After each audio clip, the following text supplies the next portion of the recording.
This episode is brought to you by 1915 Farm. When I met Catherine and Tanner, the owners and operators of 1915 Farm, they had just recently purchased a small, abandoned, and incredibly rundown farmhouse built in the year, you guessed it, 1915. After removing all of the hay and gutting it, they transformed it into a country paradise where they now run one of the best regenerative and responsible farms on the planet. If you are looking for a grass fed, grass finished beef raised responsibly right here in the heart of Texas, look no further. 1915 Farm also has pasture raised pork and chicken, and guess what? They will ship to anywhere in the United States. Stop getting your grass fed beef shipped from overseas and support small business right here in the US of A. Go to my website, iamwoodstock.com, for a link to receive $5 off your first order. This episode is also brought to you by Northeast Exploration Company. If you're from Maine, you know it. If you've been there, you get it. And Northeast Exploration Company has the apparel so you can show it off. With high quality materials and designs with a Northeastern flair, once you start rocking apparel from Northeast Exploration Company, all that's left is to take a swig of Allen's Coffee Brandy and get your lobster on. Go to my website for a link or go to northeastexplorationco.com to get your gear and support small business today. Welcome back to the show, folks. Today we have a special episode. They say that if you do what you love, you never work a day in your life. And I love beer. So in order to keep myself from as much work as possible, I decided to start a series of episodes together with some friends who know more about beer than I'll ever know. I decided to name the series after our group nickname B.A.E, or Barrel Aged Everything, where we will showcase some of the best barrel-aged craft beers in the world. And speaking of some of the best beers in the world, today, along with my co-hosts Chuck, Joe, and Sean, we are visiting Sherman, Texas, home of 903 Brewers. Not only do we get inside knowledge about the brewing process, but we get to know a hometown hero and his story of starting over. Everyone, please give a warm welcome to the founder and head brew boss of 903 Brewers, Jeremy Roberts.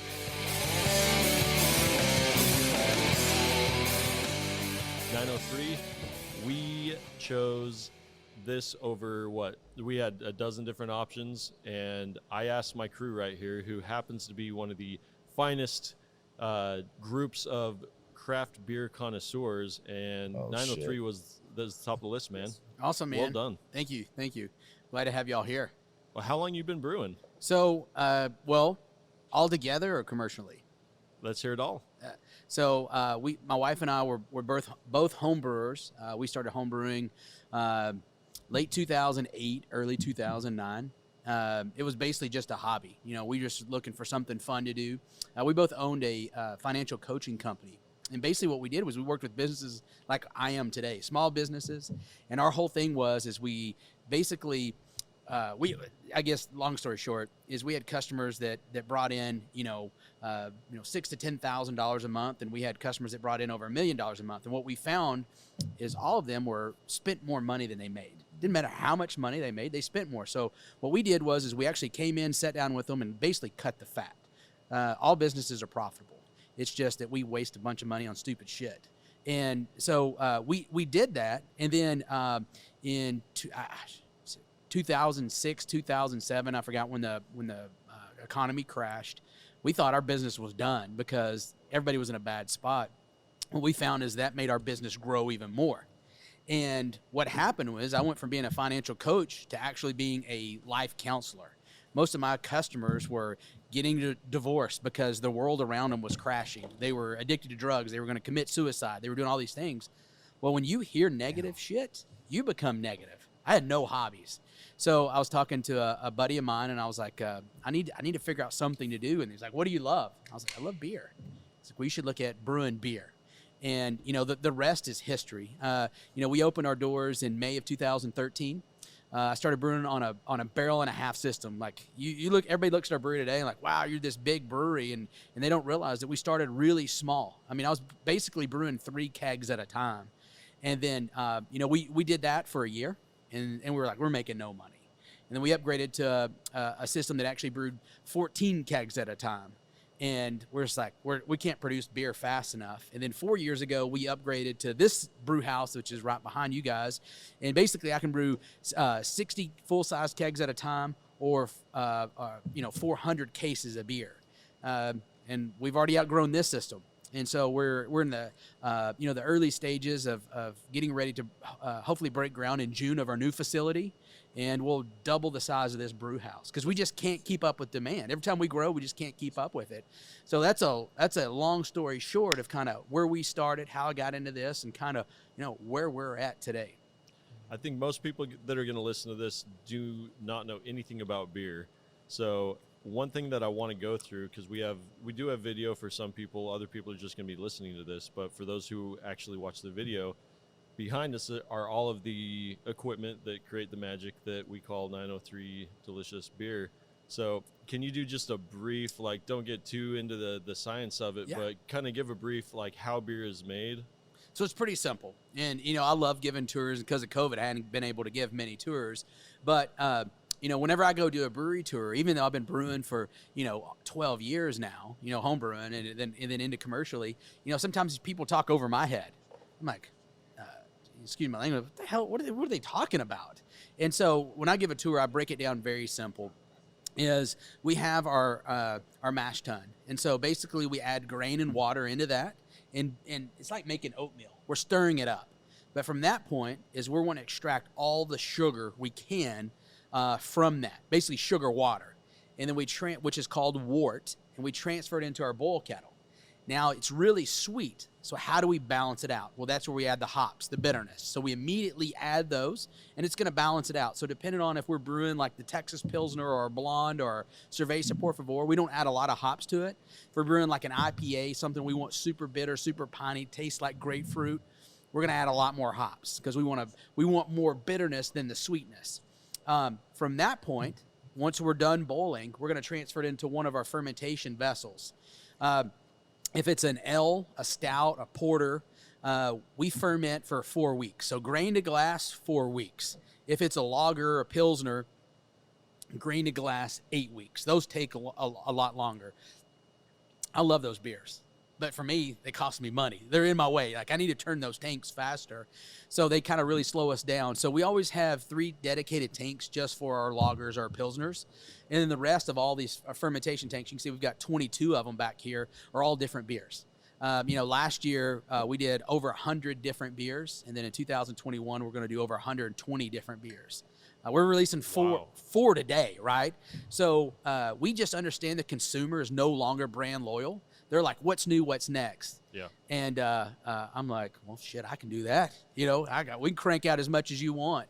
And we've got a really good team. Unfortunately, I don't get to brew anymore because the business has grown so much. And, I want to work on my business, not, just inside it. Yeah. And, how can we scale it up? So we have 3 brewers, and they kick ass. They do a great job. And, we've got a good packaging team. Matter of fact, there's our cannon line back here. And I'm pretty excited. I don't know if you follow us on social media, but we just bought Real Ale's canning line. And it's going to basically triple the amount of beer that we can crank out in an hour. And where we're sitting is where it's going to be. It's going to be delivered here on Tuesday. We're going to keep that line so we can run both at the same time, because our crutch, what slows us down, is our canning line. So we're like, how can we get more beer? How can we brew more beer? We need a bigger canning line. We need an additional canning line, and let's just keep rolling. COVID didn't slow us down. It made us busier. And, a big thing about us and kind of our, mine and my wife is like, it's us against the world. And when COVID happened, everybody else was like, oh shit, everything's about to crash. We're like, fuck it. Put your foot on the gas pedal. Let's go faster, right? Let's not slow down. And, we never got scared. We kept going. And I mean, our whole team's that way, 27 employees, and, they all believe the same we do. And that's a big reason why we've continued to grow, even though we're in the middle of the worst pandemic we've ever seen. Well, there was a big uptick in alcohol consumption in general, I think. And thank you for helping us with that. Well, here's the thing, people said, beers and sales are up, but, not really, because you've got to look at all of our bars and restaurants were closed. And even though they've opened back up, our kegs aren't going out the door. It's slowly getting there. So you can see all these cans that we have here in our facility. So we pivoted really quickly, and we bought as many cans as we possibly could, because, people are still drinking as much as they were. Some of them maybe more.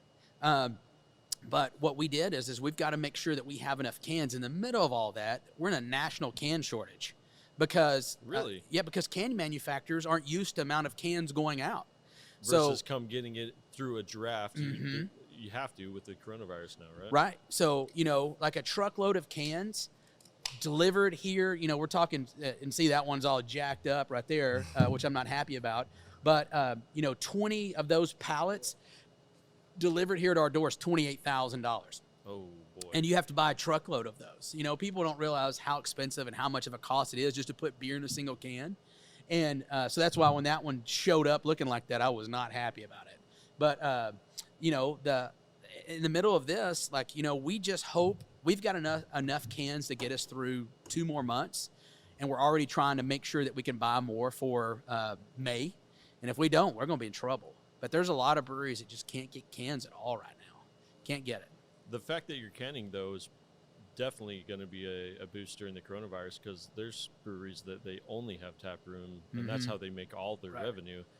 I don't think that there's a lot of companies that are going to make it through this. And unfortunately, it's the restaurant industry and anything that's service related on the food and beverage side, which is terrible because I love going out to eat, man. Yeah. I love it.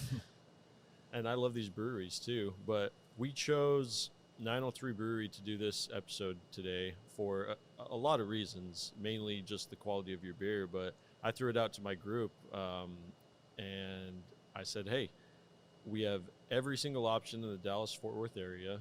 Where can we go? And we had a short list. And when I called you up and you were so receptive, I'm like, well, why are we going to call anywhere else? We got 903 on the block. Yep. And Joe right here was actually the main pusher of it, because you've got a special love for this place. What was the first beer that you ever had at 903? Do you recall? Yeah, so the first beer I've ever had was the Trojan Horse. Yeah. So I'm a HEB hunter down in Houston. So I go through all sides of town. I drive for a living. So I'm all around town. And the Trojan Horse was pretty gnarly. I think it was up in the 13% somewhere, maybe even 14. But I got a big kick out of the artwork, the double can stuff, and that kind of narrowed me into this whole new way of thinking about beer, was this 2-pack canned deal in the box. And that just led me down a whole rabbit hole of finding out about these delicious beers. Deliciosos. Amazing beer. So, Well, Trojan Horse was a beer that we thought we were going to have to dump. So our other 2 brewers, it's so funny, the story is I work every Saturday. So I'm in here in the tap room and I check everyone, I come in the production side, check my tanks.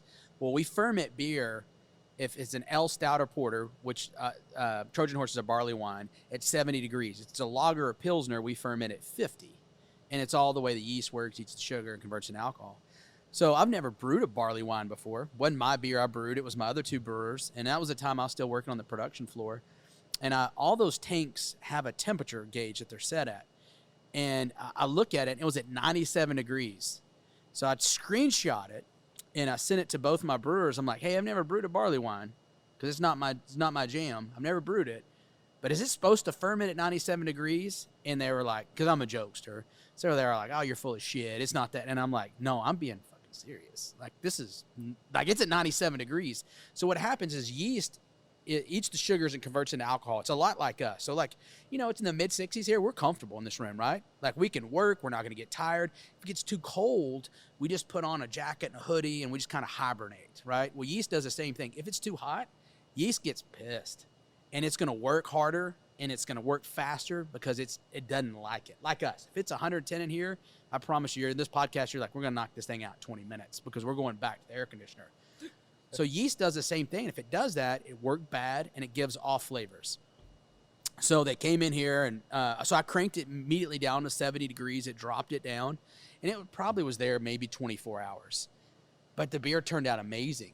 And so we brewed it again, and we didn't let it get to 97. We fermented at 70, and it wasn't as good, right? So we're like, well, shit, maybe we're onto something, but we don't have the guts to do it again, right? Because maybe God threw us a bone and was like, hey, these guys don't know what they're doing, so I'm going to do my blessing and make this right.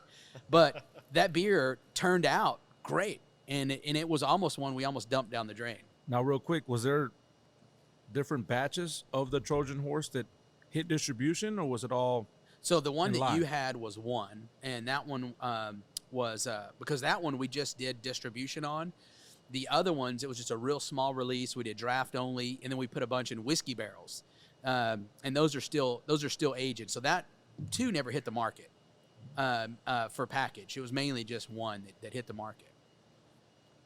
How many barrels do you have aging at a time? So right now we've got. I need to look and see because we packaged a lot. Because this is the time that you release your barrel aged beers. But I think we've got about 28 barrels over there, and majority of them are it's the same beer in either 2 or 4 of them. So we don't age a lot in it. We like our barrel aged beers to be really limited releases, maybe 30 cases. So that way you rush out to get it and we sell out really quickly. So for those of us who don't know about barrel-aged beer, which the group that we have, it's called B.A.E, Barrel-Aged Everything. And in fact, Chuck had a nice little run-in with his wife on that one. Yep. B.A.E. Yeah. She saw a text from B.A.E and she's like, what's going on? There's another one? I was like, no. It's just guys sending pictures of sexy beer cans back and forth to each other. Can art stuff. Sean, do you want to go ahead and... Hey, I had a question. You said now's the time to release the barrel-aged beers. Mm-hmm. Why? So a lot of the barrel-aged beers are going to be, high ABV, either stouts, porters, the barley wine. And, those sell better in the colder winter than they do the summer. We've tried to release barrel-aged beers in the summer, and we just don't sell really quickly. Right? We'll buy them. Okay, come on. Come on. You got a pallet for us? Come on. But the thing about it is like we try to release we start releasing them right after Thanksgiving because they're great holiday gifts, and then January is really slow, and it's all because people are like I drank too much in December, so I'm gonna this dry January, which is look. It's a great idea. Is there anything I can't say on this? No, you can say whatever you want. Okay. Yeah, whatever you want. So, when my friends call and they're like, hey, just so you understand, you won't see me until February because I'm doing dry January. I was like, oh, cool, man. I don't give a shit if I ever see you again because I'm not friends with pussies, right? so it was good knowing you, but, you're fucking dead to me, right?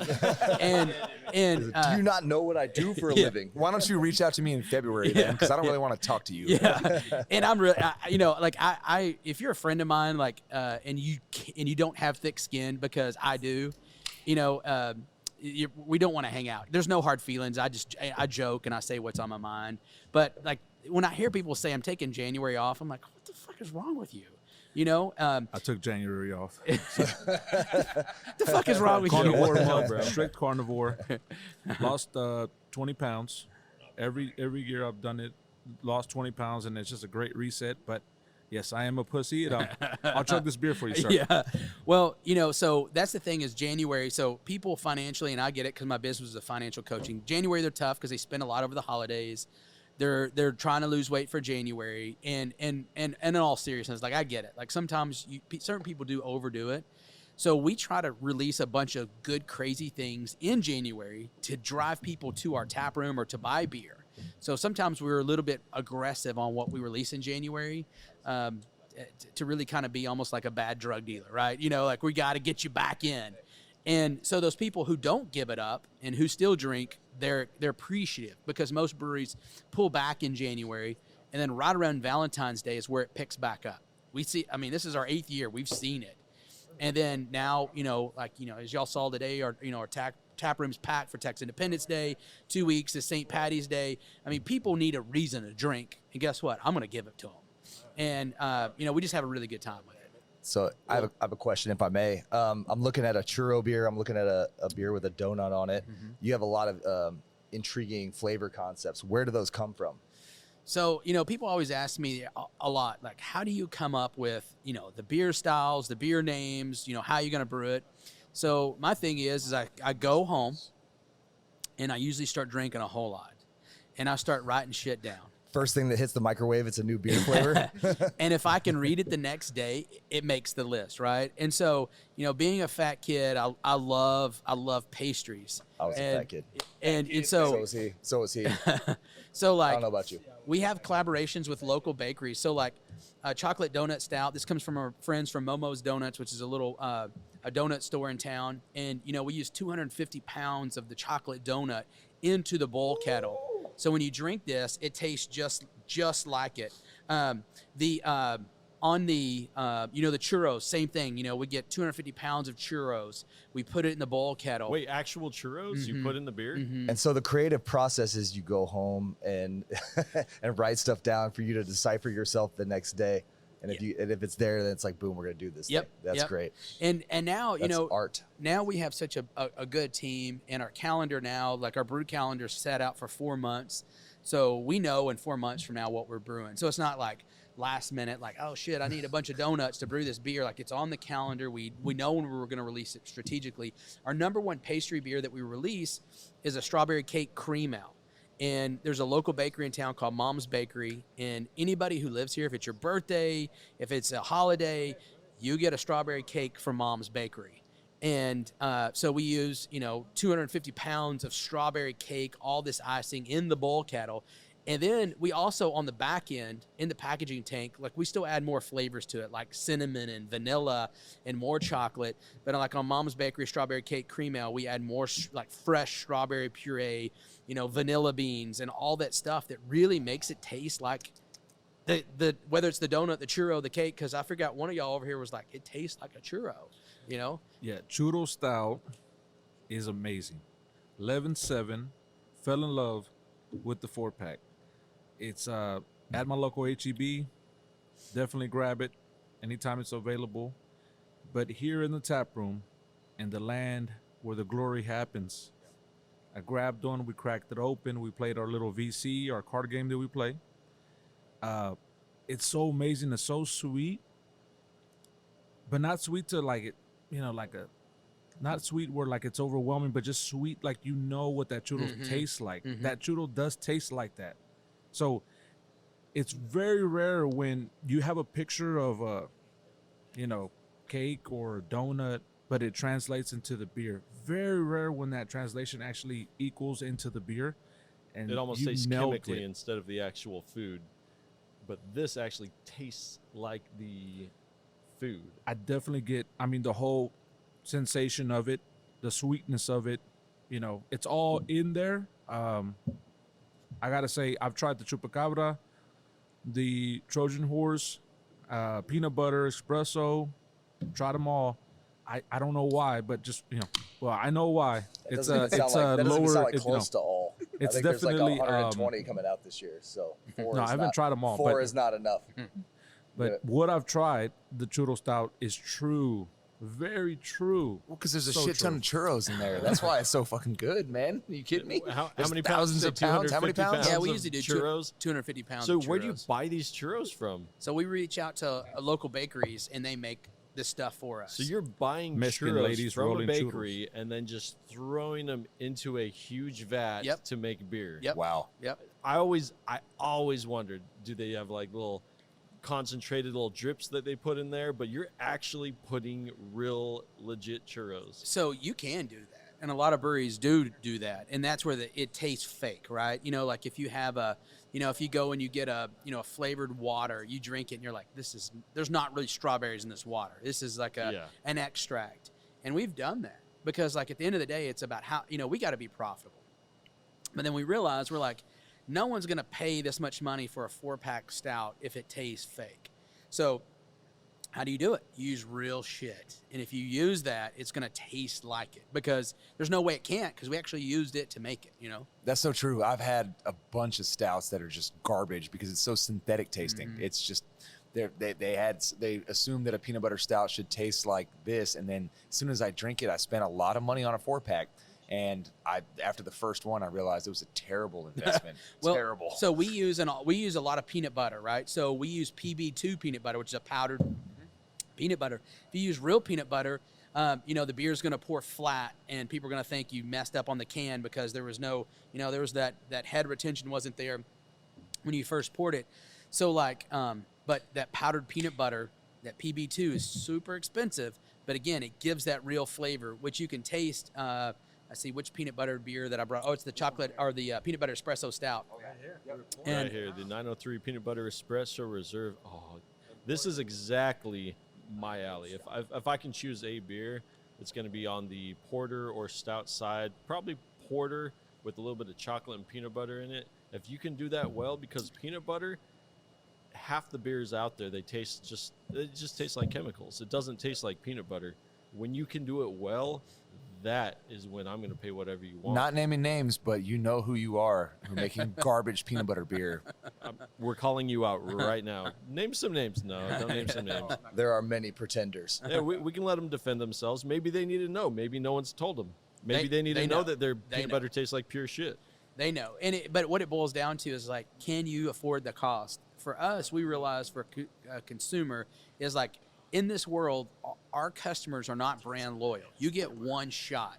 So if you and this is what we talked about early on. We've been open 8 years. We still get people that bash us that will not drink our beer because 8 years ago, when we first opened, they tried one of our beers and they were like, this is disgusting. And you skimped on it. You were trying to make that dollar instead of making a luxury item, which, let me tell you, if I'm going to go for just a daily drinker, I mean, these big companies have got that on lockdown. Right. A light beer is a light beer. So if you're trying to go for something that someone's going to drink as a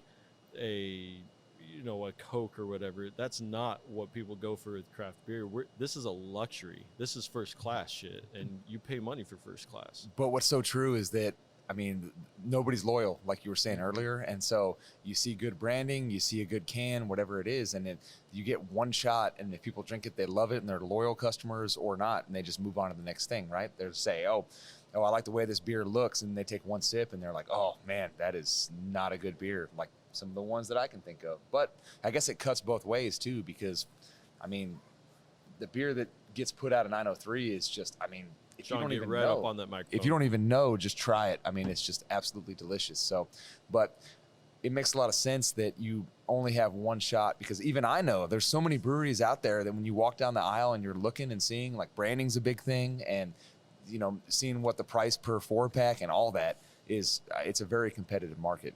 In fact, that's a really good point. Where do you go for your design? So we've got 3 artists in-house that design all of our stuff. They're in-house, huh? And so what's really cool is, like, we'll have a meeting, we'll sit down, and the hardest part is a name, right? Like, what do you name I mean, when you were doing over 100 different beers a year, it's like coming up with those names. So, we kind of come up with series and different designs, but, artists are very creative, but they're also very sensitive. We've had a couple artists, quit, and they're like, F you guys, I'm going home, but at the end of the day, like, shit, man, like, we understand for us to grow as a business, we've got to be this. And at the end of the day, we spend a lot of money on design, a lot of money. Each can label design, I mean, in man hours, we may have $750 to $1,000 in man hours for a can design, right? And so what we go by that is like, you brought up a great point, is like, you look down the aisle, like, what grabs your attention? Like, what gets your attention? And if you don't, and a lot of people say, well, look, I tried your beer just because I like the name and I like the artwork, and we feel like if you put that much time and effort in it, the beer's going to be good, right? So that's where we have to start. Another thing that we have to do is to be really competitive on price. So some of our beers, like, these 16-ounce high ABV stouts, they retail at a beer store, a HEB, for almost $10 a can, but they're 12% or higher, tons of real adjuncts in them. But then also, we're in a lot of Walmarts, and so we have 2 beers in our Walmarts. We have Cerveza Por Favor and our Sherman Bach, and those are at 6-packs at $9.49, and like, people gripe about it. And then I'm like, well, come here. While I'm at Walmart, they're like, your beer's so expensive, and I'm like, well, look, Dos Equis is $9.99, Shiner is $9.99. I'm 50 cents cheaper, and I'm a little guy. Like, I'm 50 cents cheaper, and I take less on those beers. But majority, where we struggle at Walmart, and we're eventually looking at doing, but I don't make a lot of money on my Cerveza or my Sherman Bach. I make more money on my slushies, my bigger beers, and at the end of the day, I've got to be profitable. Plus, that's what I like brewing. But at Walmart, people don't go there to buy a 6-pack of beer. They go there buy their 24 pack and their 30 pack, right? And they Yep. got it and they're Coors Light, happy. baby, Coors Light. Yeah. And so, like what I spend a lot of time in a beer aisle. I mean, I probably spend, 6 to 8 hours a week in a beer aisle, and I just watch. I don't talk to nobody. I just watch. Really? And I watch what the consumer does. I watch what they buy. And every once in a while, I'm like, hey, I haven't had that before. Why'd you buy that? And they'll be like, I don't know. I'm getting this for somebody, or I just, I've been drinking this for years. And I don't say anything. I just ask questions. And, I tell everybody, no matter what business that you're in, spend those hours watching and just asking, why'd you do that? Why do you get buying that? And, Market research. Just watch. Because people are creatures of habit. And if you can understand people, you'll conquer the world. If you don't understand them, then you're that starving artist that fucking ain't ever going to sell anything. But just spend time in the market and just watch. And I do a lot of that. That is what a true, when you start up a business, it's your baby. Mm-hmm. And you obviously give a shit about it, because I wouldn't even imagine that the owner of this, who's already a very successful business, you're going to spend time in a Walmart looking at people buying beer. That's genius. I'm just going to. Well, it's not just Walmart. I do it in I do it at convenience stores. I do it at beer store. I do it everywhere. I spend time. When I watch people at Walmart, it doesn't usually go that well. Man, it is fun. It is more fun at Walmart. It is more fun, especially up here. So I have a question. We've seen a trend. So we're mostly Houston guys here, guys that are local down there. Carbach comes to mind as a microbrewery that got going, got successful. They were growing faster than they knew what to do with, and eventually became a part of a larger beer conglomerate. What's your feelings on that with regards to the industry in general, and maybe if you want to give us some insight on where the future of this company is going? So it sucks when that happens, but I'm really excited for them. So, our biggest challenge is I could grow and be so much bigger. It's having access to cash. And so what happens is the car box, and then, the one that was bought up here was Revolver. They sold to Coors Miller. And the family that started that, and they're no longer part of it, is, they had a bunch of cash. They invested it in the brewery. And, when you scale up, if you look at all this just right here, that's $1.2 million.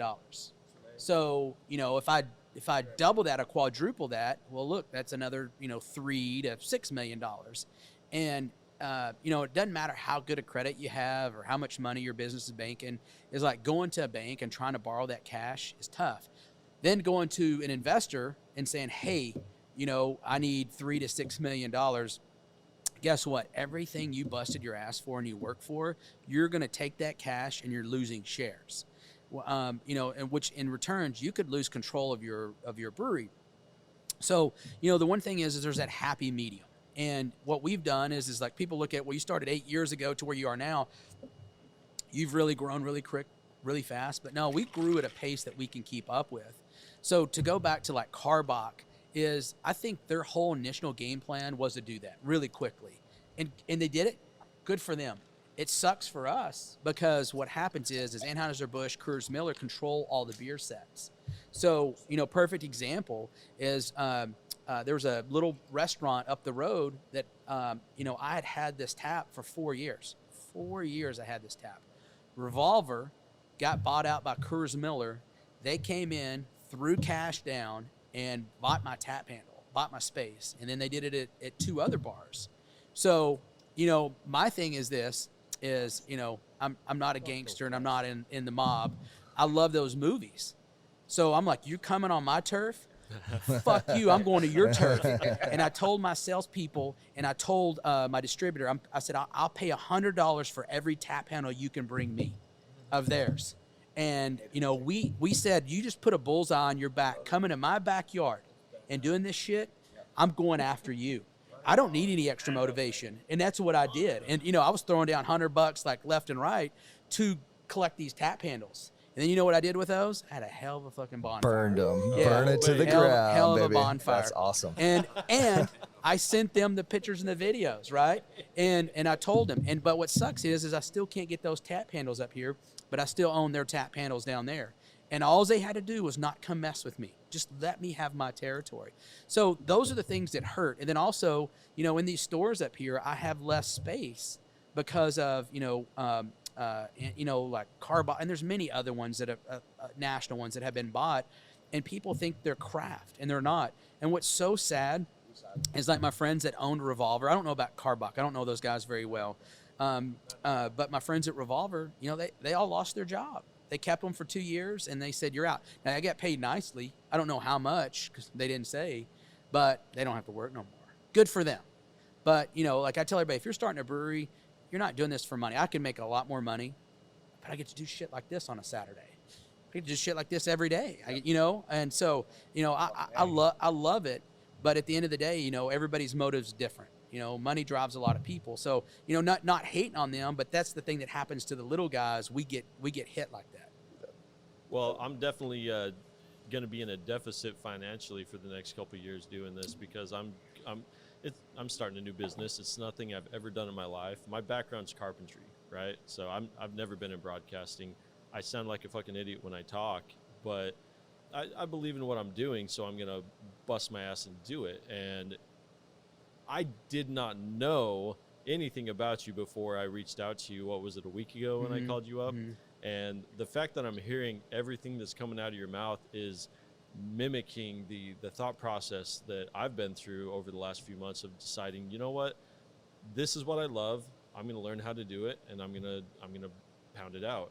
And the fact that you're so successful at this, I definitely need to pick your brain, whether it's right here on the mic or afterwards, on your motivations and how do you, because you're working overtime every single week. I'm certain of it as a person as motivated as you are.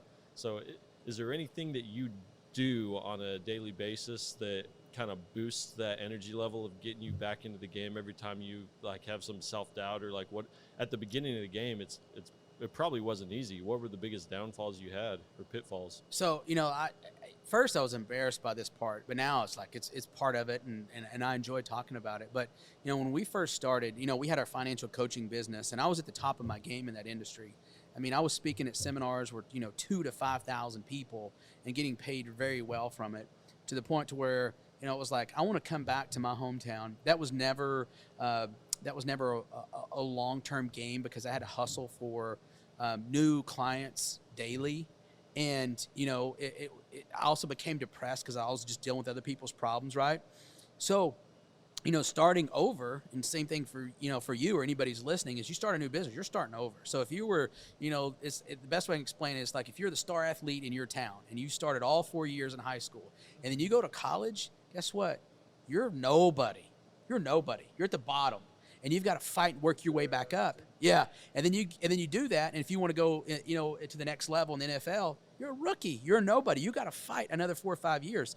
So what happened is with us is we had no money, and we basically, it was like we feel that we can make this brewery work. So, there's a story, and I'll probably kind of butcher it now, and I don't want to get in the weeds on it, but like it was talking about these guys were going to battle, going to a war, and they were on their ship, and the leader, I guess the sergeant or whoever was basically said, hey, look, we're going to burn this ship because if we have a way out, then we're not going to win. Like we're here for one reason, and that's to win the war. And if we burn the ship, that means we're either going to win or we're going to die. But we're not leaving. And they burn the ship, and the story is they go and they win the war or the battle. So, for us is we sold our consulting business, and then it was like just the brewery. We were making no money. So my wife and I, we had owned our house for 10 years, and it was kind of, it was like in 2013, the housing market wasn't doing really good. So we sold the house exactly for what we owed on it. We didn't make any money on it. We lived there 10 years. I mean, it was at the down part of it. And we sold everything we had. We sold all of our vehicles. We had one delivery van, and then we moved in with her parents for 3 years. We lived upstairs in their loft for 3 years. And how we fed ourselves is we didn't have a restaurant here. We had food trucks. And literally we would trade out the food trucks with cases of beer for food. So that way we could eat that night and have lunch the next day. That's a barter system right there. And we were hustling doing that, right? Just boom, boom, boom. And we had, we'd go to bars and restaurants, and, I'd take $100, and I was like, okay, we're here to buy people beer. We're here to buy our beer. We're here to support our account so that we can keep our taps. And, I was kind of embarrassed to tell people that, I was, I guess I was 36 at the time, and I had moved in with my in-laws. And we've been trying to have a kid for, like 4 years, and just were unsuccessful at it. The day we sold our house, the day we moved in with my in-laws, boom, she was pregnant. Of course. Bang, bang, And- bang, yeah. baby. Bang, bang, bang. Yeah. Let's go. And so, then not only did I move back in with my in-laws, now my wife is pregnant. I mean, we look like scum, like just scum. But, it took me 3 years of just putting every penny back I could into this brewery, growing my business. And honestly, I tuned out all the negativity bullshit. I knew my goal. I knew where I was going. And I knew if I didn't look back, I could get there and reach it. And there were some days that I walked through that door and I was like, this may be the last day here. I don't know if we've got enough money to pay the light bill, the water bill. Oh, no. And, we just kept fighting. We kept fighting. And, we got out of that about 2 years ago. And, now, we're finally able to pay ourselves. And, it took 6 years of not paying ourselves at all, coming to work and paying to come to work. And, paying all of our employees a check but ours. But, man, that's the grind. That's the hustle. And, some people, look at entrepreneurs and think they're rich or they have all these. And a lot of them act like they're rich and they're broke as shit. But, the thing is, fake it till you make it. But what we did was we just grinded every single day and didn't give up. We're still grinding. I mean, I'm not paying myself what I'm worth. But I am able to pay myself something now. And it, like I said, it took 6 years to do that. And now I'm proud to tell that story. At the time, I wasn't. It's pretty embarrassing. You should be proud because that's a damn good story. I mean, that's the ultimate sacrifice for what you believed in and to make a lifestyle out of it. I mean, I don't think it gets any better than that. Well, I'm very glad that you shared that story with me because that's the world I'm living in right now. I'm going to live off savings for probably a year or two before this thing becomes profitable. I know how these things work. I've done my research. I know I'm not going to make a dime for probably at least a year, probably more than that. And the only reason that I'm doing this is the same reason you're doing what you're doing. And I sat down with someone and they said, well, what's your passion? And I didn't have an answer. Huh. And I was making good money at the time. I was working in a company where they treated me right. I was on the inner circle, on the path to, be at the top. And I just wasn't happy. You brought up depression earlier. I think a lot of people would probably be better off if we all talked more about it. I think everyone's gone through a little bit of anxiety and depression in their life. And by a little bit, I mean a lot of bit. And I'm pretty sure every single person on the face of the planet. And we don't fucking talk about it. And because of that, everyone thinks the other guy is just fine. And I'm the only one that's dealing with this. And the second that we bring that up, we're like, oh shit, I'm not alone. And we can actually start moving towards what our actual dreams are.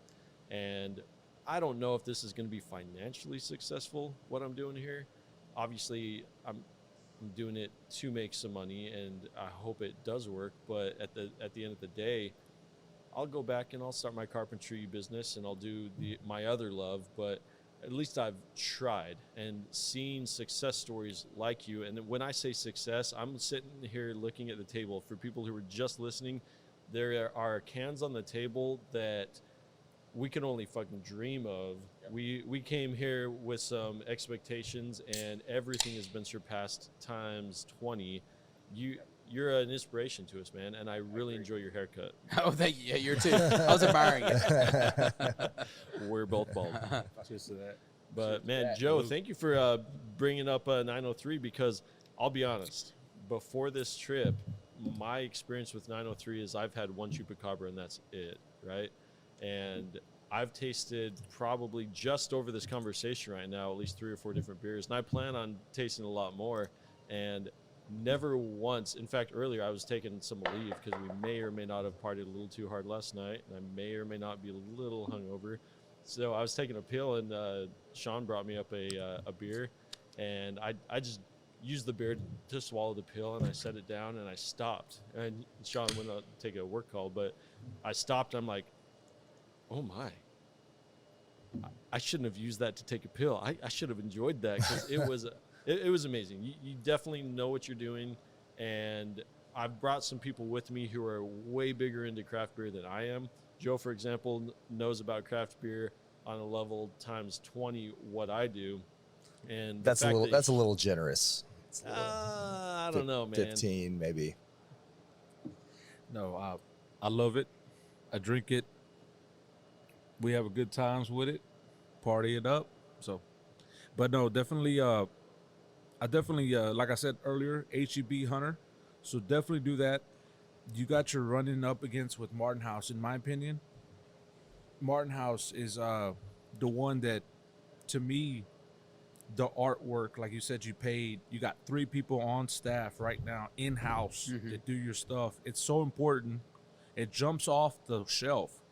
You don't have much space, but it jumps off the shelf, and it's super important. So I just think that when somebody takes a chance on something like this and they move away from the traditional American Mexican lager, Mexican light beer, whatever it is, they'll never turn back.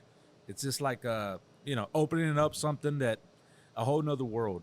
But when it comes to that, Martin House and 903 to me jumps off the shelf. And the artwork is super important. And like you said, you studied the people. I've been in so many random HEBs all throughout Houston. 2 hours outside of Houston, Spring, down to Galveston, down to Katy, all these areas that are way outside the limits. And that's what I do. So I'm in there. Now I don't get paid for this, but I just love it. So it's super important. I think it's super cool that you do that.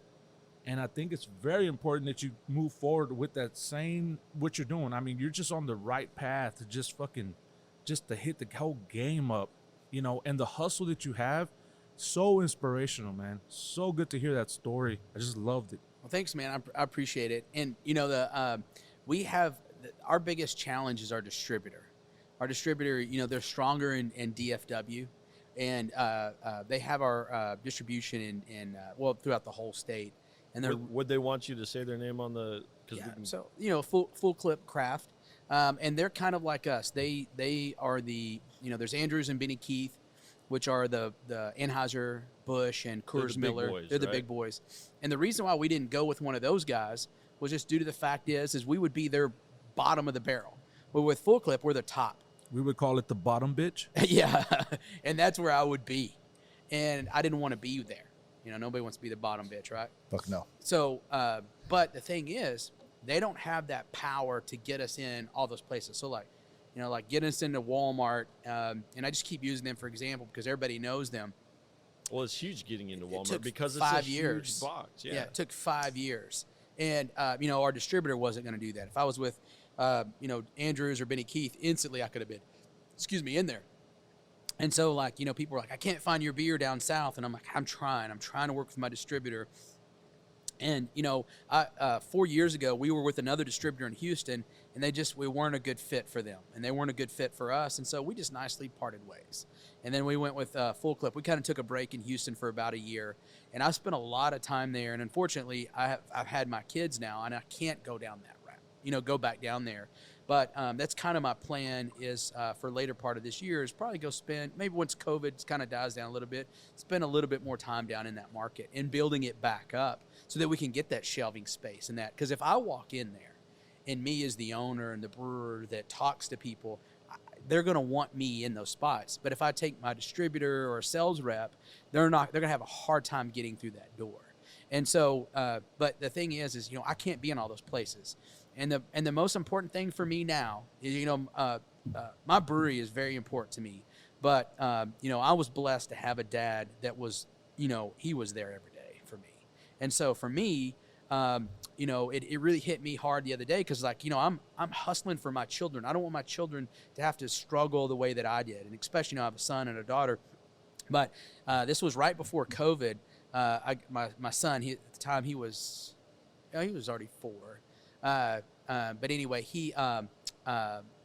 we're picking him up from Montessori school, and the teacher said, "Hey, we're not upset at this, but I just thought you should look." And it basically it was a letter, and it says, "Who's your dad and what does he do?" And it said he works a lot. Sometimes he spanks me. It's like shit. I don't want my kid thinking I'm, I work all the time and I come home and spank his ass.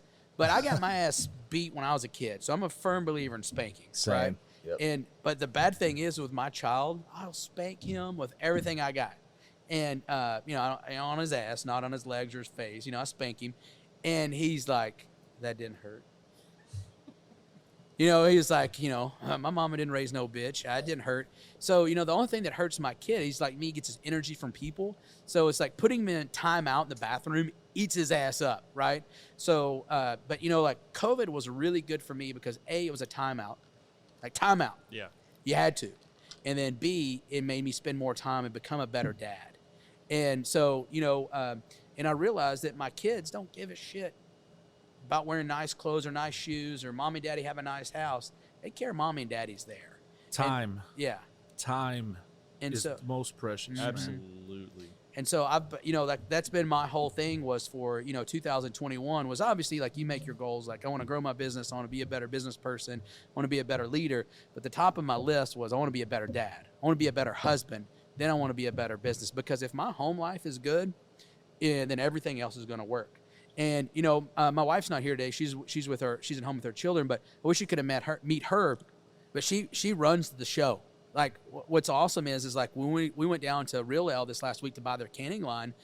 She's the one there. She's like her dad. She has that engineer mind. So she's like, how are we going to take this apart? How are we going to put this back together? She negotiated with the freight company. So the reason why we work so well, she's the behind the scenes, and she loves people and she's a great people person. But she's strong where I'm weak, and I'm strong where she's weak. So we work so well together. So a lot of these times we can put in all these hours is because we do this together, right? And our friends will kind of laugh. They'll come home and I'll put my arm around her and I'll kiss her, and we're hanging out in the back patio or we're at someone's house, and I'm like, "How was your day?" And they're like, "What are you talking about? You work with her?" And I'm like, "Oh no."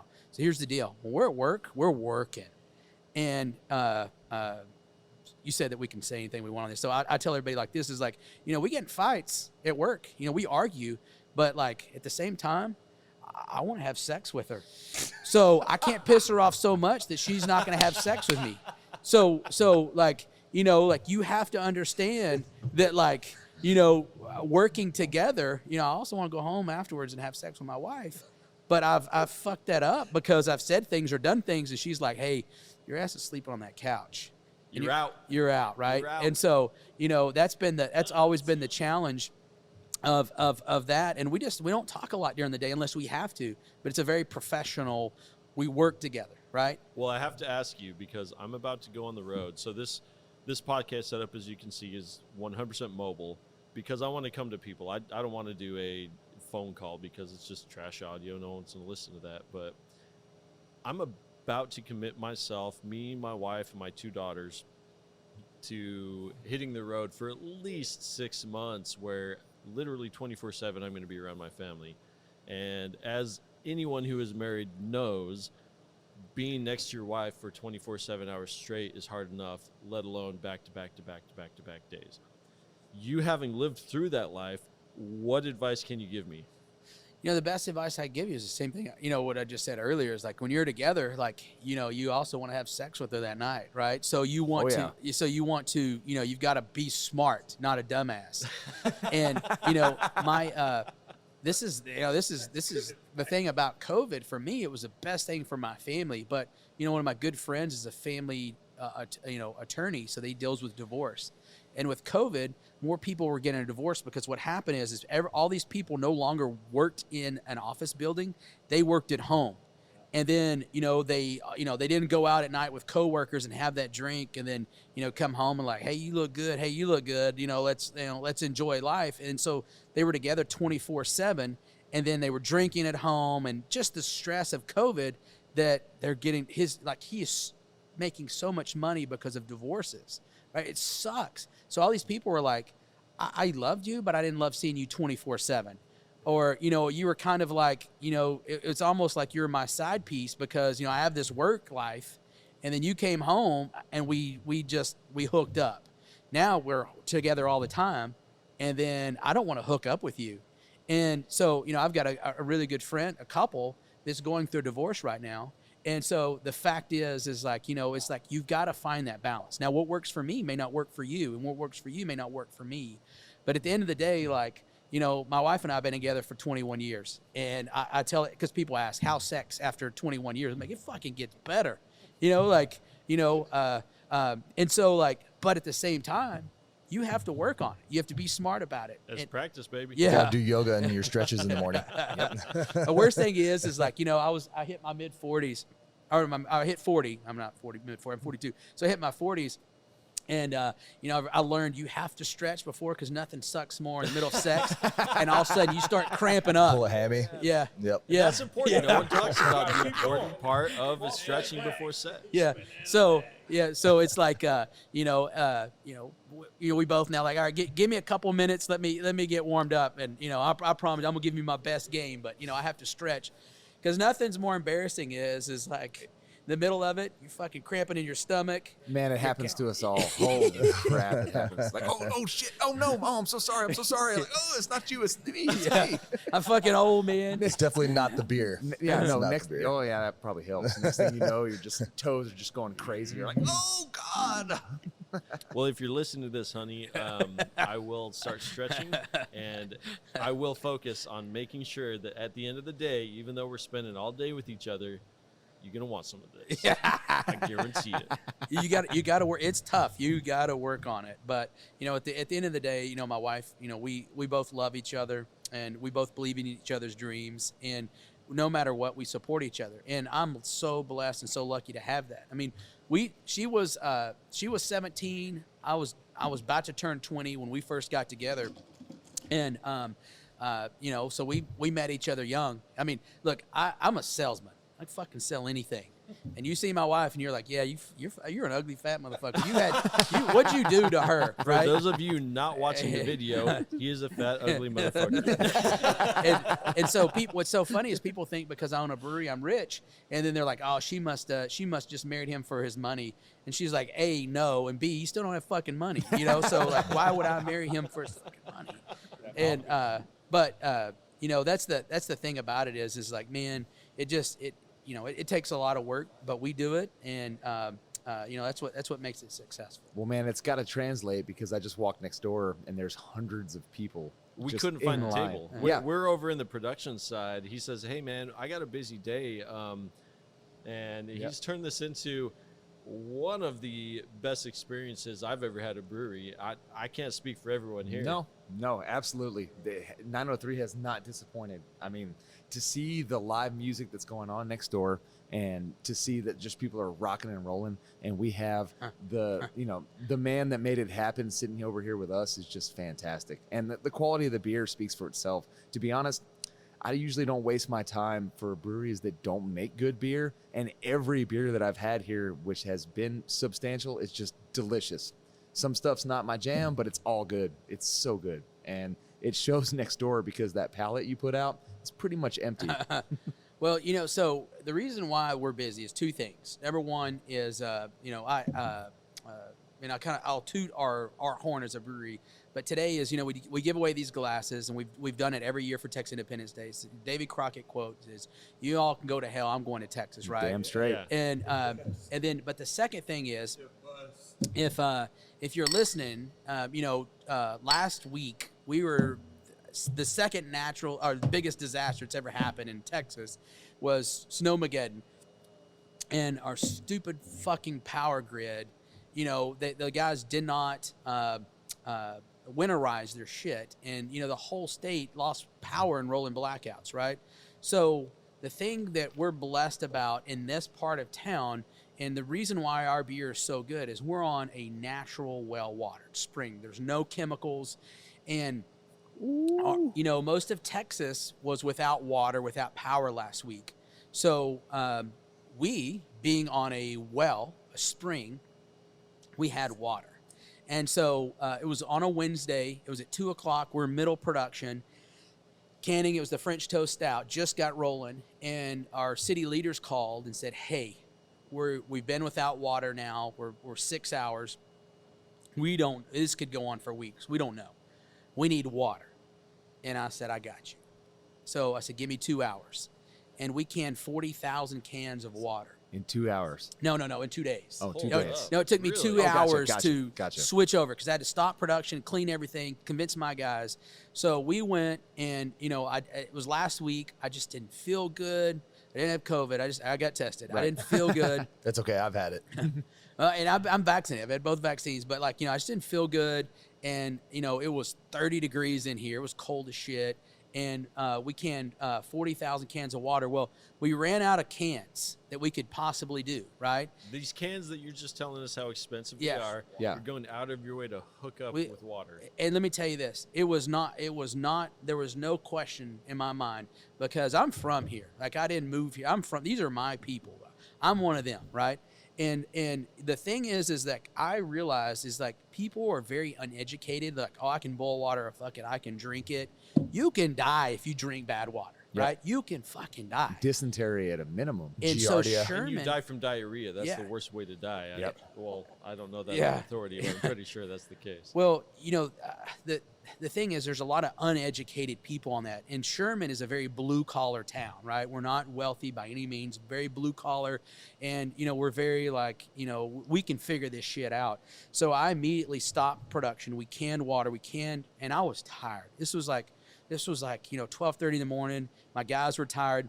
So what I did was I went into my office, and what I thought I'd had about a 2-week supply of whiskey was gone in 2 hours. But we went to the gas station, got a shit ton of Mountain Dew. We were drinking whiskey and Mountain Dew. And Wait, together or separately?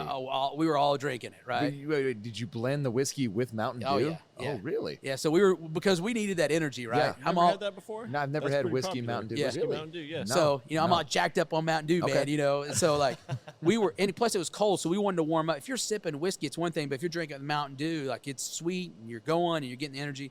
Well, I was I wasn't feeling good, and I was starting to crash. Well, it was at 12:30 in the morning, and I get this phone call. And it was this, the city quit picking up water because we weren't going to be the pickup location for it. I wanted to package it. I didn't want a shit ton of people here. Let's take it to the city, which is right down. And they said, hey, well, this is our last truck. Well, this lady called, and she was like, hey, I'm out of water. And I was like, I'm sorry, you can't pick it up here at the brewery, because I knew of one and then two. Right. And so she said, look, I really need water. And I heard in the background, it sounded like my daughter. It was like, mommy thirsty, mommy thirsty. And I was like, fuck it, you know what? I got it in me, Yep. right? And so I told the guys, we're going to fucking can through the night. This girl so I told her, I said, come here right now. I put 2 cases of water in there, and she cracked it, and she gave it to her little daughter, which is the same age as Cecilia, and she just started drinking. It looked funny. He was drinking beer can, right? But she was drinking it, but she was so thirsty. And I told her, I said, here's my personal cell. You get in a situation again, you need more water, hit me up. She's like, no, I'm good. This will help me. Well, then I'm the chairman of the board of our hospital. Well, the hospital called, and they had no water. And their boiler was going to go down. And so they called and said, I need water. I'm like, I got you. How much do you need? I was thinking, 10 cases of water. I wasn't thinking for the boiler. I was thinking for the patient. She's like, no, I need 2,000 gallons of water. I'm like, I can make it happen. How are we going to get it there? She was like, we're going to call the fire department. So I had a fire truck show up. It was like a childhood dream. I was on top of this fire truck. This is 4 a.m, and I was putting water in the top of it. Now it was like -4 degrees outside. We filled up 2,000 gallons of this fire truck. We immediately drove it to the hospital, pumped in there, saved the boiler. And then the next day, we posted on social media. And then the next day, all these other hospitals and nursing home, assisted living was like, we need water. I'm like, I don't have any more cans. What do we do? So we kegged all this water. We're driving all over the hospitals and assisted living and nursing homes. And we were like, had the little party taps, so that people could get water. And then immediately we get there, we were filling pitchers of water, taking it to rooms and filling up, because people hadn't had drinking water in over 24 hours. At this point, and then the next day, it was a week ago today, we connected all these hoses right out the front door, that picture he just showed, and people were filling up buckets, not for toilet water. They were filling up buckets to drink out of, to cook out of, right? So we were doing everything that we can. And on Monday, we did the same thing. We were giving water to schools, because my main focus at this point was hospitals and nursing home, assisted living, schools, because kids needed to get back to school, because at home they didn't have heat or electricity or running water. And so we were doing all these things, and by the grace of God, on Tuesday, water got back on, the bull lifter got lifted. So all these people feel very appreciative because of what we did. So they're here to support us. And but people were like, oh man, you're amazing, you're a hero, you say. And I was like, no, I had water. And how big of an asshole would I have been if I had all this water and I was like, sucks for them. I got a canned beer. I got a brew beer, right? Yep. We stopped everything and focused completely on that. You know, I don't need an award. I don't need to be told how great I am. This is my community. These are my people. I'm one of their people, right? And we have to support them. And I've always have told everybody, and this area is a very Bible Belt community. I mean, I grew up, like my great-granddad, my granddad, my dad, my brother, they're all Baptist ministers, right? And, here's this, they look at me as this black sheep that has the brewery, but, I'm a Christian, and at the end of the day, I've always have said that 903 is bigger than a brewery. We're here for our community. Like, I could have named it Roberts Brewing Company. It's not. It's 903. It's our area code. We represent our people. We're one of them, and if they're in need or they go down, fuck it, bro. I'm going to step up and I'm going to help them. And I don't need anything. I don't need a thank you. I don't need it. So that's why we're so packed, is people feel like they owe me. They don't owe me shit. They don't owe me nothing. Because at the same time, guess what? I could be in a bad spot in a year, and I'm going to need them. Yep. And I know they're going to help me. And I'm a firm believer in that. And, life is not a dress rehearsal, man. You get one fucking shot. And, at my funeral, I don't want it to be known as the asshole or the guy that didn't support or didn't do anything. I want to be known as the guy, and I want my kids, my grandkids, my great-grandkids, if I ever get a chance to meet them, to be proud of what I did, and then they act like me. You follow me? And so, I'm trying to live by that example. And I hope to God that never happens again. But if it does, we got them. We got them.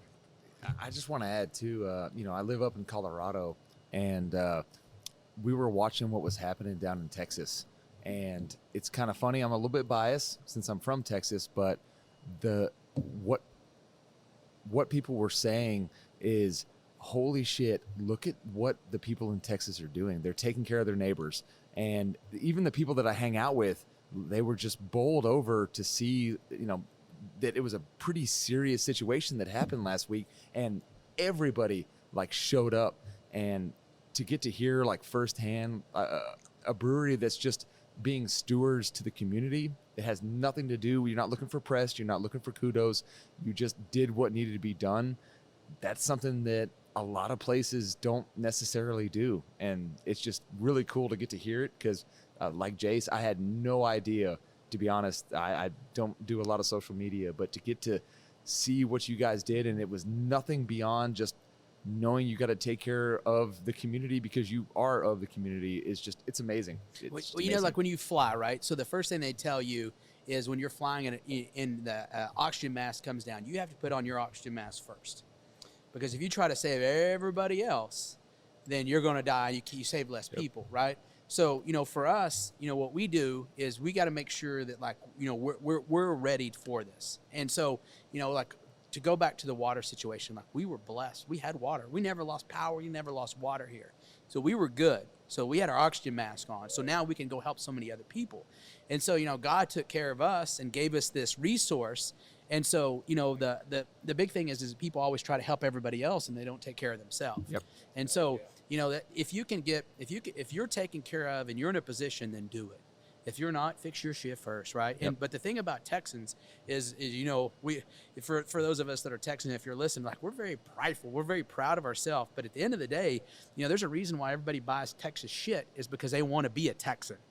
And so, and with that, but at the end of the day, we take care of each other. Yep. Well, speaking of taking care of people, I'm about to blow my bladder.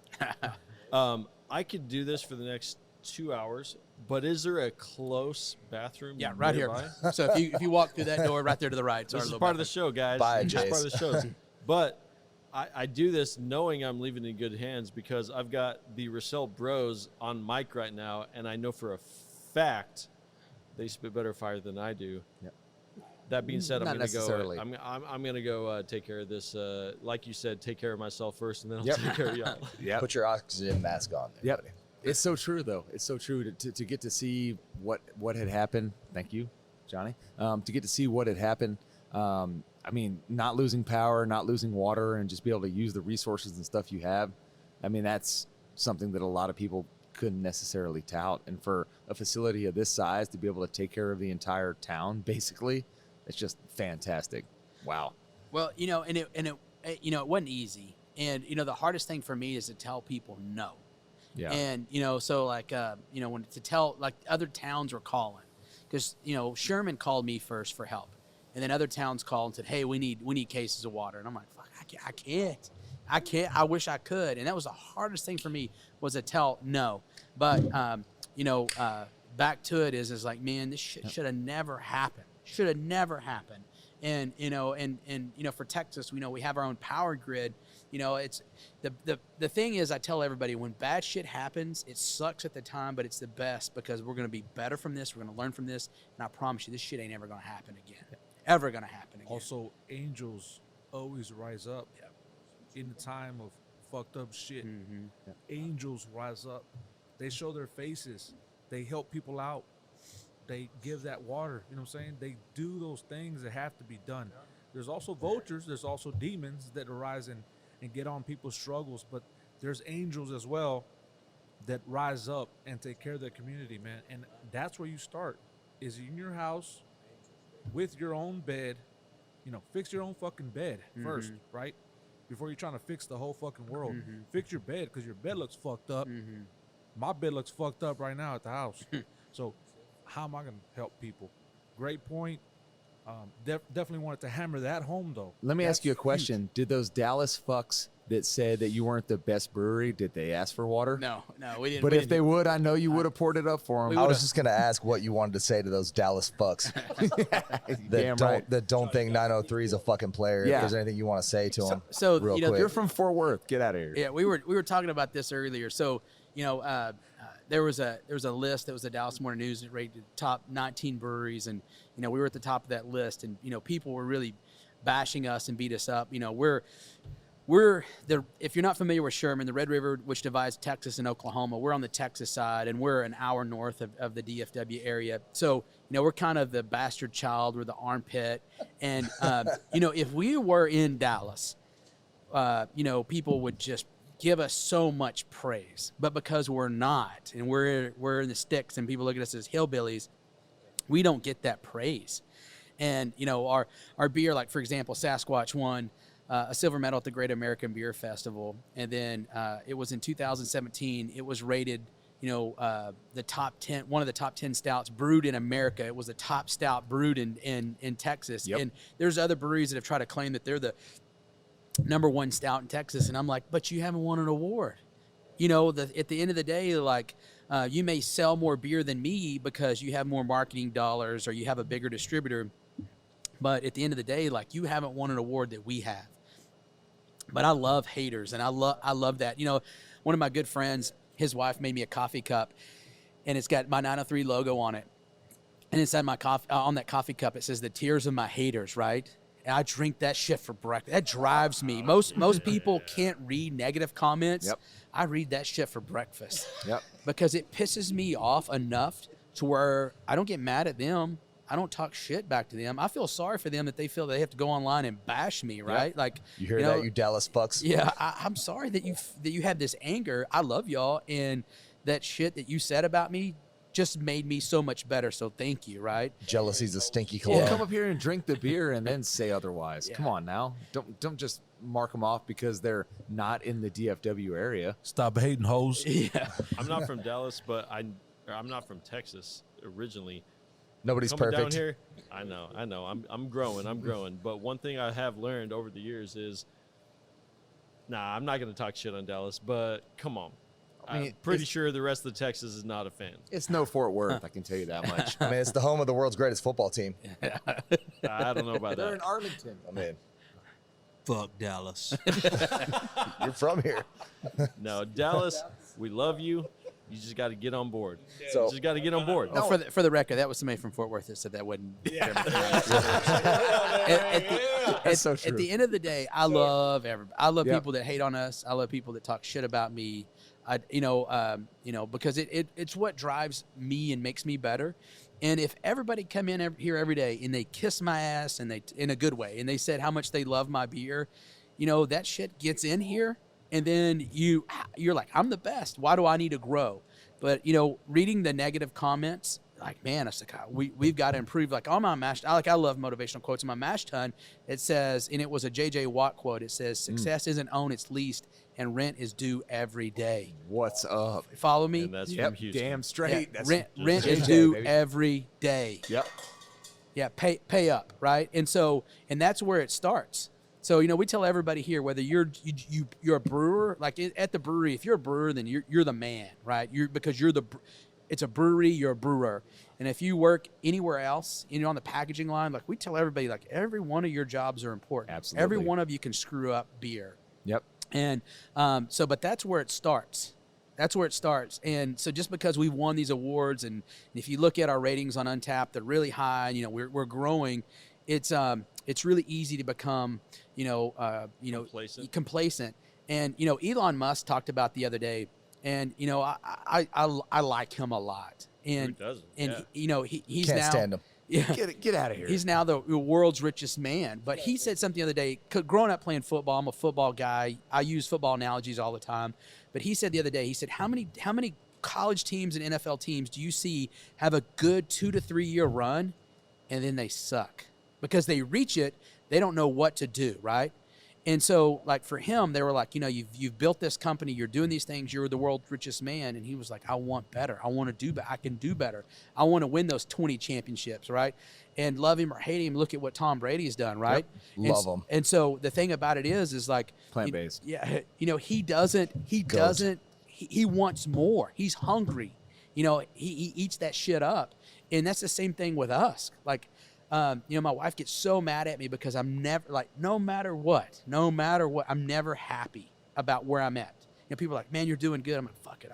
You look at this in the 5 years ago, if I could have gone into the future to today and look at the brewery I would have, I'd be like, there's no fucking way we're going to get here. There's no way we're going to be here. And then I look at this now and I'm like, fuck, we should be so much bigger, right? We should be so much busier. We should have so much more business.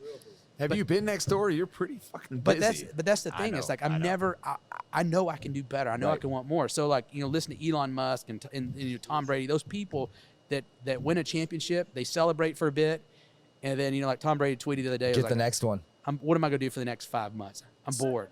Sustained excellence, I think, is what we're talking about. So out of my own morbid curiosity, if you were going to go and drink a beer that wasn't 903, who would you buy? So, I love one of my favorite breweries is Oscar Blues. Ooh, baby. I live in You're Longmont. talking to the Yeah. clan We right know, here. we know Oscar. I live in Longmont, so I'm an Longmont, Oscar Blues guy. Colorado. Yep. So they have a beer called 1050. 1050. So I've been That's my drinking that. boy. So every year I buy a case of 1050.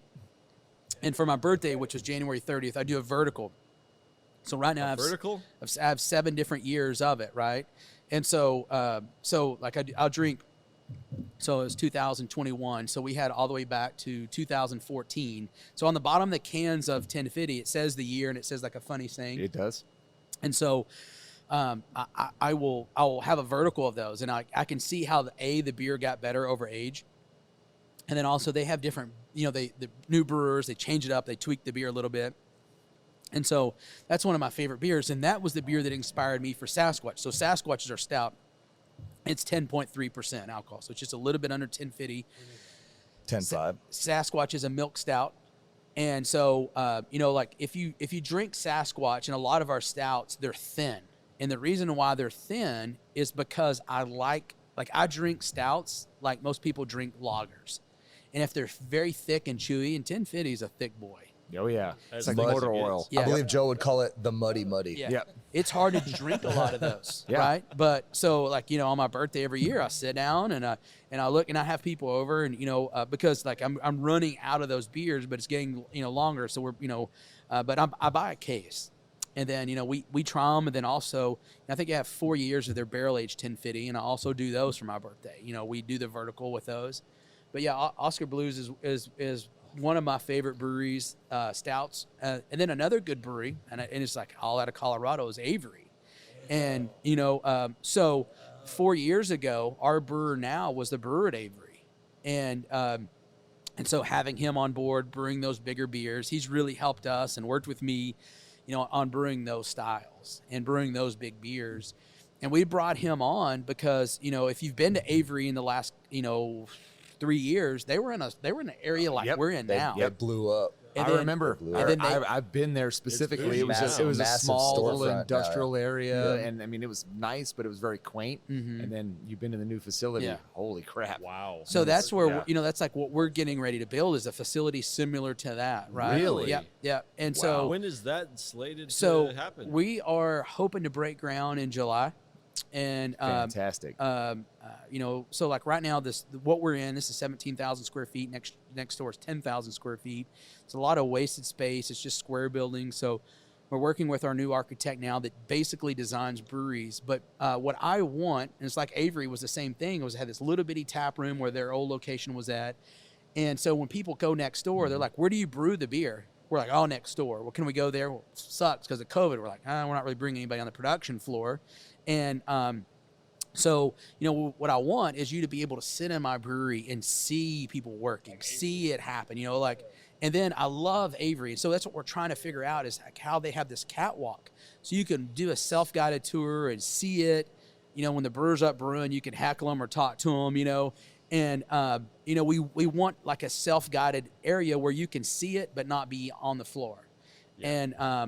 And so those are all things that we're trying to work on right now, the details.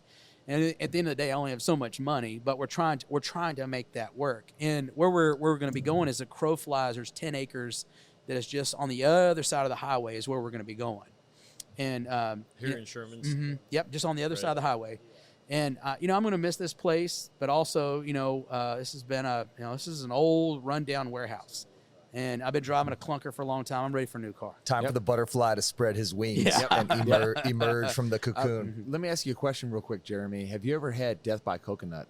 Yeah, Oscar Blues, their coconut stout. Yep. Or porter, is it? It's coconut porter. Death by Fitty, half 1050, half Death by Coconut. That was the question. Have you ever done Ever Death done by Death Fitty? Death by Fitty? So it's half of 1050, half of Death by Coconut, and myself and my associate over here actually bought multiple kegs to blend them at the same time, and it is one of the best beers that there is because it adds just enough coconut, but it's also got that because the motor oil of 1050, which I love. And Death by Coconut by itself is almost like suntan lotion. It's so coconutty. It just hits you right in the face. Well, that's what Oscar Blues it. does. It's in your face. So I do have do you guys like coffee stouts? Yes. Okay, so there's one I didn't bring out, and y'all keep chatting. I'm gonna go to the tap room. I'm gonna go to this wall. And I'm gonna get us another beer. Tell us about the stout real quick. Well, hang on.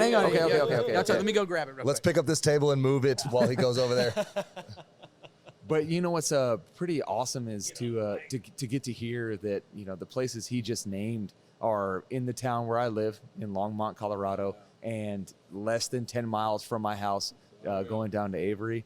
It's actually pretty cool to get to see how close He dropped some pretty big names. I mean, that's some serious stuff. He dropped And some big we're names. talking to a guy that's making the kind of beer that we're drinking right now. Holy moly! One big thing to add really quickly: water, spring water. Yep. From Texas makes the beer. The beer tastes different. Yep. So that's so true. Houston beer does a great job of purifying their water, removing all the crap. It's all from that it, Buffalo Bayou adding doo-doo some minerals, water though. and then they fake it, but it's not spring well water. Sorry. What about I was Rocky talking to my Mountain water? mother-in-law. She has a relative that they do testing for water, and I sat there at my father's wedding, and we sat and chatted for about an hour about the quality of the water and how the water makes the beer. And as good as you can do, like you said, in various places that don't have the luxury of having this top quality water, him being on some well water makes all the difference. Even as commercial as it was, like I really enjoyed doing the tour at Miller Coors or in Golden. Yeah. Where they show you where the river, Golden, Colorado. That's what Adolf built his house Coors on. original, baby. The yellow bellies, Oh, yeah. It's big beer. It's fucking low point. It's not like a revelation for the palate, but at the same time, you need something to fill out some space. If you're gonna have a very basic beer, it's gotta have some very good water. Well, now you point that out, I'm kind of concerned because Buffalo Bayou Brewing I don't know if I want to drink the water out No, of Buffalo Bayou. has alligators and alligator gar. No. in it. It's, I'm sure they're very responsible with the quality of their water. I don't know. We've all enjoyed Buffalo Bayou. I've spilt a whole entire stout. They're on pretty. myself. Buffalo Bayou's pretty good. Ingenious is doing really good stuff right now. Yep. But Ingenious thinks way too high of their beer. Like when you're charging $24 for a 4-pack of Tall Boys, you're gonna price yourself out of a lot of like probably pretty good customers that you're gonna miss out on just because they see it and it's prohibitive. In my opinion, if it's more than $1 per ounce, it's got to be good. I mean, because at the top level, $1 per ounce. Because How do you feel? How do you feel about that grading system? Well, so like our slushy series, which one of y'all cranked open a while ago. So like you know we sell. So like for example, I'll knock out 100 cases, and just in fruit, I'm like 13 grand in just fruit, right? So so much fruit goes into that beer. So we have to charge $22.99 a 4-pack. But this beer that I just cracked open for you guys, I want to talk a little bit about it. So one of the things is that I tell everybody, I'm very upfront, is I'm not a Republican, I'm not a Democrat, I'm an American. And so and a Texan. And a Texan. And the Damn thing straight. about it is like you can get caught up in like people worship political figures like they do athletes. And you know what? Look, fuck them. They work for us. We don't work for them. But we are. I'm proud. We employ more women than we do men. And it's not because of we did this for reasons to get into certain areas. But my wife is a majority owner of 903, so we're a majority woman-owned brewery. And so when Ruth Bader Ginsburg passed away, that R.I.P. we wanted to do a beer. There's a lot of things about what she did that I don't agree with. But, one of the things that she did a lot of badass shit as a woman. And so, we wanted to, honor her for what she did. And I wish that we could have met her and could have given her this beer before she passed away. So one of the things that she said, and it reminds me so much of my wife. My wife is fragile like a bomb, right? So one of the things is with Ruth is she was fragile like a bomb. It was a quote from her. So we did a beer for Ruth, and so our brewers and we came up with this beer. Now I want to. This is for Ruth. Yeah, this was after she passed away. We brewed this beer, and so it's got her, basically Yep, I see she it. wore that collar. Yep. And so Like a justice. Yep. So the thing I want to talk about this. So like when we brew a stout, we boil for a little over an hour. So whenever you boil, if you want to take a picture of that, We're getting some Insta. and then I want to talk a little bit about this beer. So when you boil a beer for an hour, you do several things. It's like you boil off the off flavors you don't want, get rid of a lot of the residual sugars, up the alcohol. So on this one, our brewer Wilson and we came up with an idea. Is let's boil this beer for 20 hours. So that thickened it up the ABV, and then so we used vanilla sugar in it. And then it was like we want to do a coffee stout. Well, then I had this idea because we do a lot of coffee beers. Is like, let's do this. Let's soak the coffee beans in Maker's Mark whiskey for 2 weeks. And then we pulled the whiskey off the coffee beans. And then we recirced it in the coffee within the beer for 48 hours. And so this was also oaked age. Do we have a mop out here? Because I just made a mess on the floor while you were describing that. Sorry. So smell this beer. Like I let it was just warm sitting here up. smelling it right now. Taste it. This is like one. So it helped us create this series of our Pinnacle series. So like Pinnacle, this is the pinnacle of stouts, right? This is like a 20-hour boil. This is a thick beer. Oh, wow. This is, and what we did with this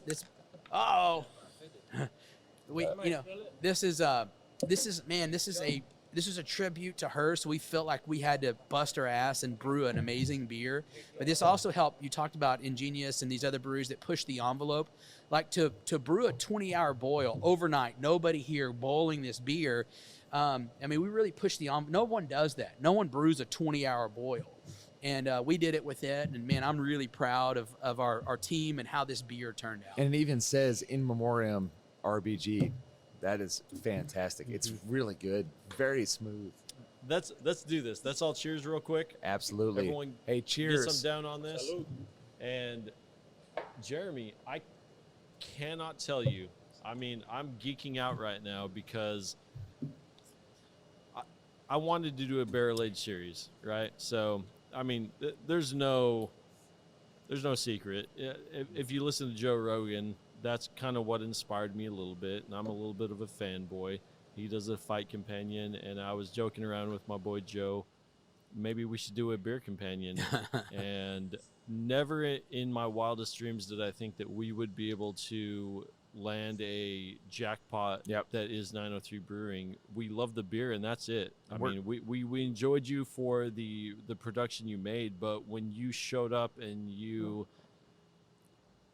brought us substance, and that is something you can't fake. The whole idea of this podcast is authenticity, and the fact that we've kind of lost sight of what's real, and reality TV ain't reality TV. Well, it's not. It's one thing to see a product, and by all comparisons at this table and beyond, a superior product, like one of the better beers that Texas has to offer, in my opinion. And I'm a pretty skeptical guy, but not just to get to know the product, but to get to know the story behind it, and the people that are making it, and the work that goes into it, and the passion and dedication that has been applied to it makes it taste even better, because it's something that's truly a product of passion and of dedication and of love of community and love of family.